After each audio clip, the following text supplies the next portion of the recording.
Assalamualaikum warahmatullahi wabarakatuh, sedulur SPC yang saya cintai. Kembali lagi dengan saya dan juga Pak Sugeng di channel Suryo Pamengkang Jagat. Jangan lupa sedulur-sedulur semua, channel kita untuk di subscribe, like, komen, dan juga di share. Dan jangan lupa nyalakan lonceng notifikasinya agar tidak ketinggalan dengan konten-konten kita selanjutnya. Gimana Pak Sugeng kabarnya Pak? Alhamdulillah. Alhamdulillah baik ya Pak Sugeng. Baik. Untuk konten kali ini Pak Sugeng, kira-kira mau mengambil topik apa ini Pak Sugeng? Pak yang akan disampaikan kepada sedulur-sedulur SPC tentunya. Matur suwun Pak Bas. Sederek-sederek sedanten pada pagi hari ini kita akan mencoba mengurai tentang falsafah hidup orang Jawa yang berbunyi urip kang sempurna urip kang utama mateni kang sempurna. Urip kang utama mateni kang sempurna. Kira-kira penjelasannya seperti apa itu Pak Sugeng? Secara bahasa kan utama itu kebaikan nih Pak. Urip kang utama itu mungkin bisa berarti bahwa dalam kehidupan kita mengutamakan kebaikan gitu, selalu berbuat yang utama lah, kebaikan untuk diri sendiri, untuk lingkungan, untuk makhluk lain, gitu. Untuk menuju kepada kematian yang sempurna. Bahwa kita hidup itu kan tujuannya untuk kembali Pak ya. Kembali itu kita harus setelah selama hidup itu kita menyiapkan bekal kebaikan untuk kehidupan kita selanjutnya. Kira-kira seperti itu Pak. Terus penjabaran lebih lanjutnya mungkin Pak Abbas bisa memberikan contoh hidup yang utama itu. Iya, ya sama-sama belajar kan ya Pak Sugeng ya. Kita ya juga belajar, Pak Sugeng belajar. Dan kita jangan itu meremehkan kebaikan-kebaikan yang kecil Pak ya. Karena kita akan nggak tahu kebaikan mana yang diterima oleh seperti Pak Sugeng Tuhan yang Maha Kuasa.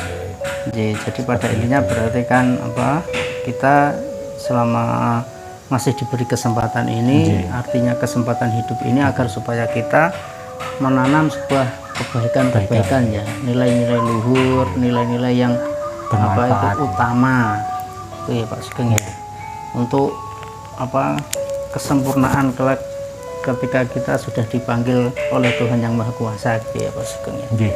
Kira-kira seperti itu. Ya memang istilahnya hidup ini kan seperti mana ladang ya Pak Sugeng ya.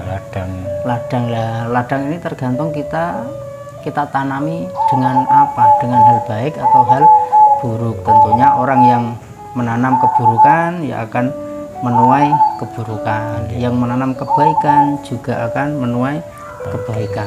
Tak mungkin orang menanam padi tiba-tiba menuai Pak jagung, menuai jagung kan enggak.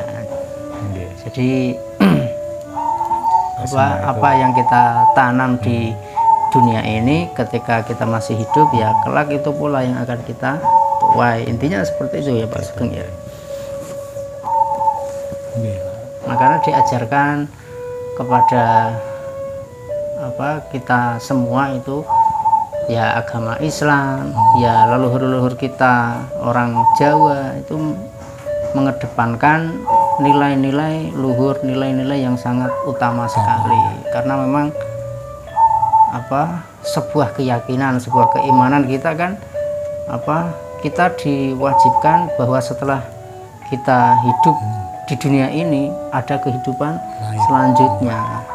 Nah, kehidupan di sini kan ini sementara sifatnya Pak Sugeng ya. Istilahnya mampir ngombe. Kalau ibarat mampir ngombe itu kan tidak lama, hanya sebentar. Mungkin usia ya 60 tahun itu sudah lama. 60, 70 itu sudah kalau usia-usia sekarang itu udah tua lah, udah lama lah. Nah, dalam kehidupan yang singkat ini kita pergunakan untuk apa hidup ini? Apakah untuk tadi menanam kebajikan, menanam kebaikan, atau justru kita menanam keburukan? Jadi kalau kita menanam baik ya menuai baik, kalau kita menanam keburukan ibaratnya kita adalah orang yang sangat rugi. Kesempatan yang hanya sebentar ini hanya digunakan mungkin hanya untuk senang-senang, hanya untuk memikirkan diri sendiri, hanya menuruti hawa nafsu kita. Nah, ketika itu terjadi akhirnya dampaknya apa? Ya kita akan menjadi manusia yang rugi. Menyanyiakan kesempatan. Padahal hidup cuma satu kali. Ya kalau kita pikir ya Pak, setiap manusia itu kan sebenarnya dibekali sifat yang baik ya Pak. Iya, hati nurani baik. Kadang akal pikiran kita yang suka mencampur adukan dengan nafsu ya Pak. Iya. Karena memang kaitannya kalau sudah kembali kepada akal logika itu secara umum kebanyakan itu memang didominasi nafsu itu ikut-ikutan Pak Sugeng. Nafsu itu ikut-ikutan. Kalau hati itu kan berdasarkan keyakinan karena hati ini sesungguhnya tempat sang ilahi. Ini tempatnya di hati kita, bukan di akal kita. Nah, kalau hati ini sudah murni, sudah bersih, sudah jernih, tidak terkontaminasi oleh hal-hal lain, ya insya Allah dalam kehidupan ini yang dipikirkan hanya satu, yaitu kebaikan. Nah, dari kebaikan tersebut itulah yang disebut bermanfaat. Itu Pak Sugeng. Itu menurut saya seperti itu sih. Karena kalau hati kita rusak istilahnya itu kan mempengaruhi semua organ tubuh kita. Iya, betul sekali Pak Sugeng. Kalau hati manusia itu bersih, suci, ya seluruh tindakan, entah itu ucapan, penglihatan, pendengaran, pergerakan, itu semuanya insya Allah baik. Kalau hati itu buruk, hati itu kotor, jadi hal-hal yang dipikirkan itu ya logika itu terus berpikir hal-hal yang negatif.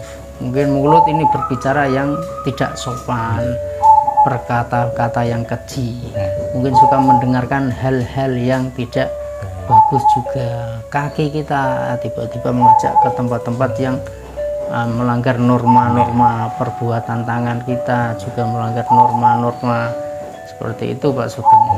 Kalau tadi hati itu baik, ya insya Allah semuanya akan baik. Maka pada intinya bahwa hidup di dunia ini hanya sementara, maka usahakan untuk selalu menanam kebaikan, selalu berbuat kebaikan. Maka kalau itu sudah bisa kita laksanakan, itulah kelak yang akan kita tuai, itu yang akan kita unduh, yang kita panen. Sugeng ya. Ini jangan sampai menyepelekan hal-hal baik yang kecil ya Pak ya. Iya. Kita bisa mulai berbuat baik dari hal yang kecil Pak. Iya, tentunya berbuat baik dari hal-hal yang kecil yang mungkin di sekeliling kita yang sering kita sepelekan, sering kita abaikan, anggap remeh. Padahal dari situlah kita membuat atau membentuk sebuah karakter, sebuah pribadi yang lebih baik. Biasanya seperti itu, karena mungkin sering menyepelekan hal-hal yang kecil, menyepelekan hal-hal di sekeliling kita yang kita anggap remeh. Dari situlah akhirnya terbentuk tadi sebuah kebiasaan yang akhirnya dampak tersebut membuat negatif pada keseharian kita, pada tindakan-tindakan kita Pak Sugeng. Bahkan ada satu cerita itu Pak, ya, imam besar siapa yang waktu menulis kitab tintanya diminum lalat itu loh Pak. Oh iya. Itu kan iya, saya lupa ya, ada itu. Imam siapa, Ghazali apa Bukhari ya?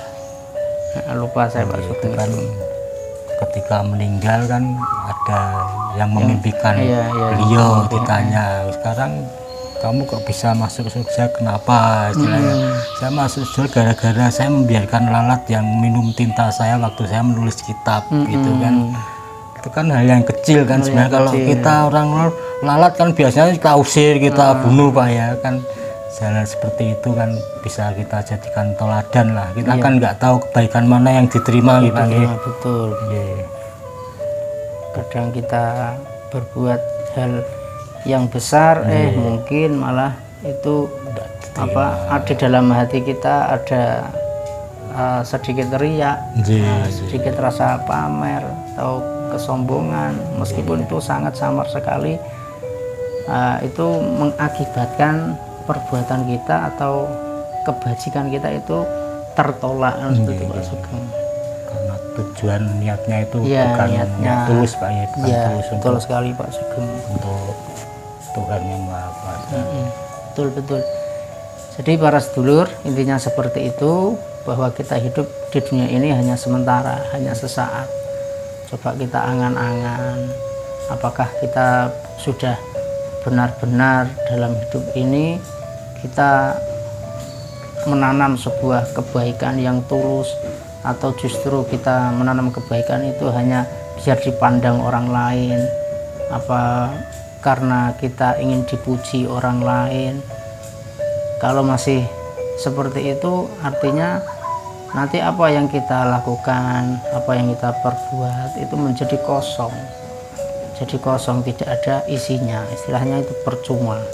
Tapi kalau kita niatkan niat tulus tanpa ada embel-embel apapun, tanpa ada imbal balik apapun, ya insya Allah amal tersebut akan diterima.